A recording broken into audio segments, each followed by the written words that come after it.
from Nate Diaz choking out a Logan Paul lookalike, UFC legend BJ Penn actually losing a street fight, and one very unfortunate home intruder. Sometimes regular people pick fights with UFC fighters without knowing, and more often than not, they learn the hard way. So let's look at 5 times random people accidentally ended up fighting a UFC fighter.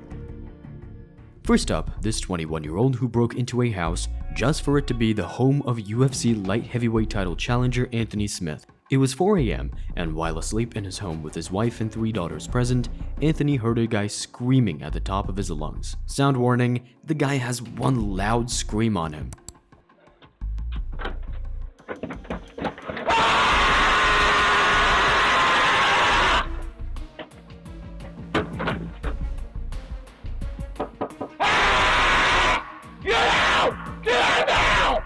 Now, as MMA fighters go, Anthony Smith is a very nice guy. He didn't take that disqualification win against Jon Jones when he could have, is a great analyst, and speaks very, very well. And while he was concerned the intruder may have a weapon on him, Anthony had no choice but to go and fight. He was only 15 or 20 feet max from me when I came out of the bedroom.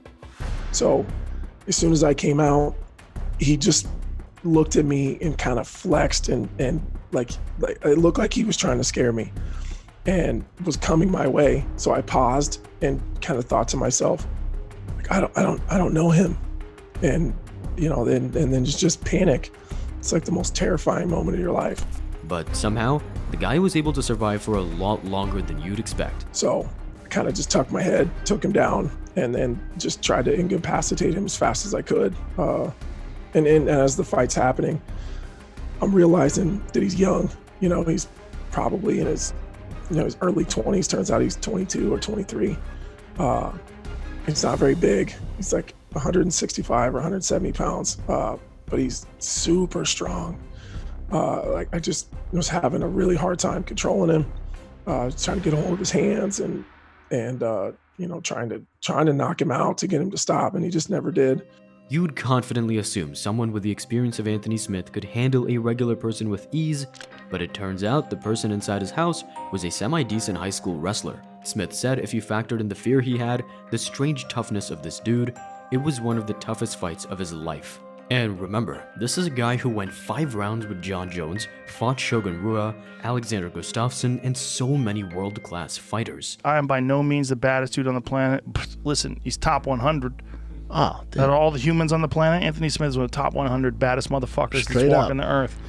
But he's a regular Joe, and I had a hard time dealing with him, and he took everything I gave him, every punch, every knee, every elbow. He took every single one of them and kept fighting me. The attacker was arrested and charged with first-degree trespassing, and it wasn't a targeted attack according to the police. Smith's office room was allegedly covered in blood, with the attacker having cuts and swelling on his face. I guess if you're going to decide to break into someone's house at 4 a.m., it's probably wise to make sure they're not a world-class UFC light heavyweight. And while Anthony Smith definitely didn't want a fight that evening, the same thing can't be said for former UFC fighter Mike Perry.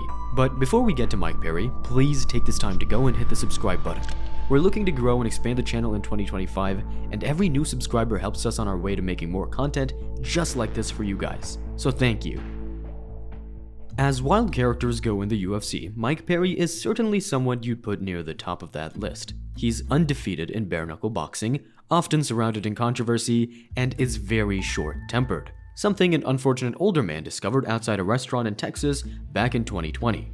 Perry was at the restaurant with his then-partner Latori Gomez. You remember, the one he had as his sole corner person for a couple of UFC fights? But in the restaurant, drinks were flowing, and according to the incident report, things got heated and Perry wanted to fight everyone present. No, I'll stay here. Let's go.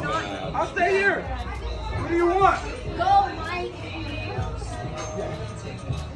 Here's your phone. He allegedly slapped the manager of the restaurant, but it was outside where things got ugly. An older man then confronted the UFC fighter, who promptly knocked him out with a single punch. I'm trying to calm you down, bro. You were hitting my fucking He touched me. You were hitting my fucking phone. So he touched me. He touched me. You can all lie to me if you want to. You hit him. Mike's right. You hit him, bro. But y'all gonna tell the police that I fucking You know tell the police. I'm not. I ain't gonna tell the Y'all knock police. your old ass out too. You do it, Yeah, let's motherfucker. go, you fat piece of shit. Hey, no. Hey! You have my picture. Perry was charged with Class A assault, yet blamed other people for instigating the drama. And it may not come as a surprise to you that this isn't the first time Perry has been involved in a street fight. 4 years prior, he knocked out a man outside a bar who allegedly tried to hit on his partner at the time and even punched Perry first.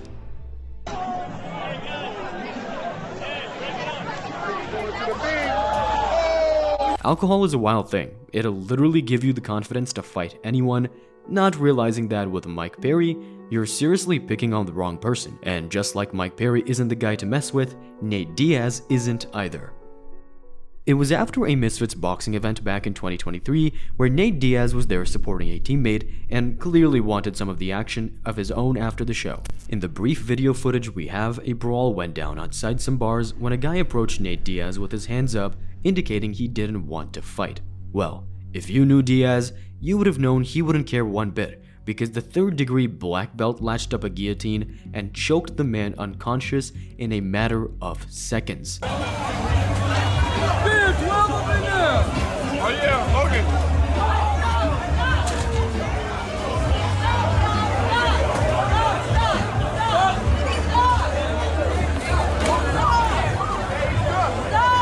But it turned out the guy had been with people who were trash-talking Nate Diaz's teammate while he was fighting, so of course Diaz wasn't going to let it go. I walked out of this bar and the whole street was fighting. I didn't even know who was fighting. I was like, oh shit. It was late, it's 2 in the morning.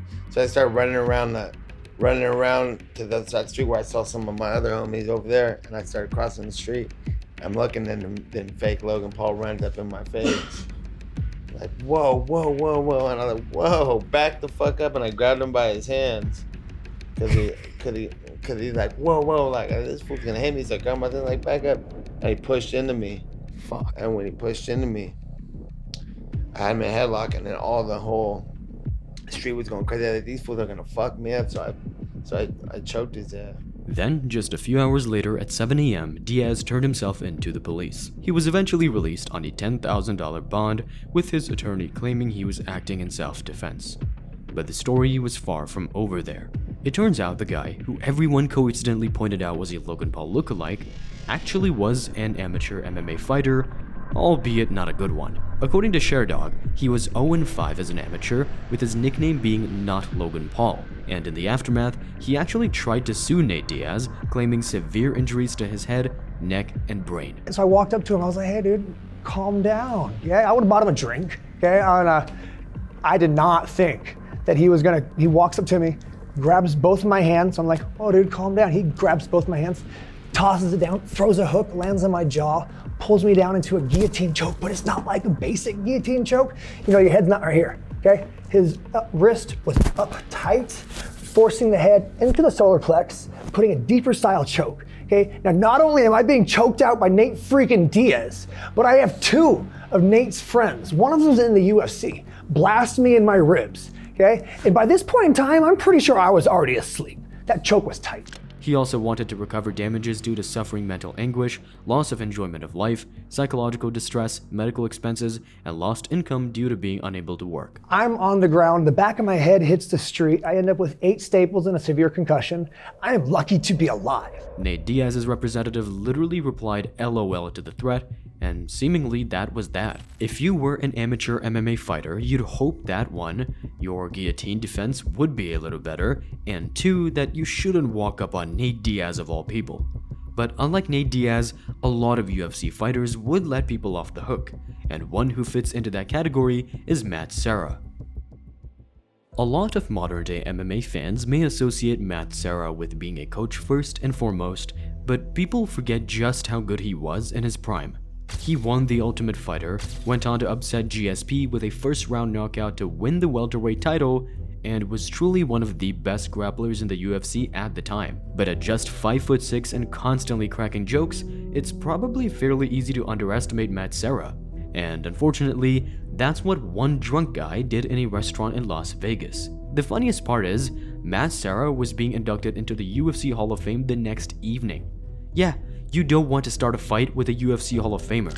It started when the guy started being aggressive and threatening the waiters. Throwing shit at the waiters, and I go to my wife, I go, we gotta get the fuck out of here. I go, because I just know it's gonna get, if something goes near gets thrown in our direction, I just know I gotta get out of there, because it's not good. Sure enough, my waiter was bringing me my check, and the guy got up. He got up like this, so it just instinctively, I got up. And then he turned right to me. So, after he threatened Matt Serra and took his top off, Serra decided enough was enough. Calm down. I'm gonna break you. I'm gonna fuck you up. It's okay. Oh yeah, that's right. Calm down, it's all right. It's okay. Dude, relax. Calm down. Of course, the guy was still threatening to F up Serra, but there was quite literally a 0% chance of that happening. Does he try to swing at you when he gets up? No, now he's saying he wants to press charges. So what happened was Gonna charge you with embarrassing him. Serra ended up handing the guy over to security, and that was that. So if you ever need to prove that Brazilian Jiu-Jitsu works, there is your proof. Up till now, the UFC fighters have always handled their business with ease. But this time, the UFC fighter actually lost. And it wasn't just any random fighter, but former lightweight and welterweight world champion BJ Penn. In his prime, BJ Penn was truly one of the greatest fighters the UFC had ever seen. Well, BJ, when you were on top, you were one of the baddest motherfuckers on earth. You really were. You were a guy who went all the way up to heavyweight to fight Lyoto Machida. I mean, I remember that fight. Mm-hmm. I mean, you did some wild shit, dude, and you were strangling a lot of fucking people, man. Yeah. And for jiu-jitsu guys, like for all my jiu-jitsu guys, you were the fucking man, because you were a smaller guy who choked out Matt Hughes, you know, who was so fucking good at the time, man. And Matt Hughes was a tank. When you got his back and choked him, everybody's like, oh shit, Jiu-Jitsu's back. A two-weight world champion, UFC Hall of Famer, pioneer of the lightweight division, and someone not afraid to take on anyone. But despite all his success, BJ Penn's UFC and MMA career ended horribly, over 8 years without a victory and 7 straight defeats in the octagon. But his most embarrassing loss didn't come in the UFC, it came on the streets of Hawaii. In 2019, videos surfaced of BJ Penn in an altercation with a guy outside a bar, with the UFC fighter asking to be hit, and the guy happily obliged. Oh my god. Stop it, guys. Punch again. Stop! Why? Stop it! I guess at this point in his career, BJ Penn's chin wasn't quite what it used to be. In the end, another clip did the rounds online of BJ Penn on top of the man and raining down some ground and pound, so at least he got some revenge. Although, I don't think it counts as a win on his record.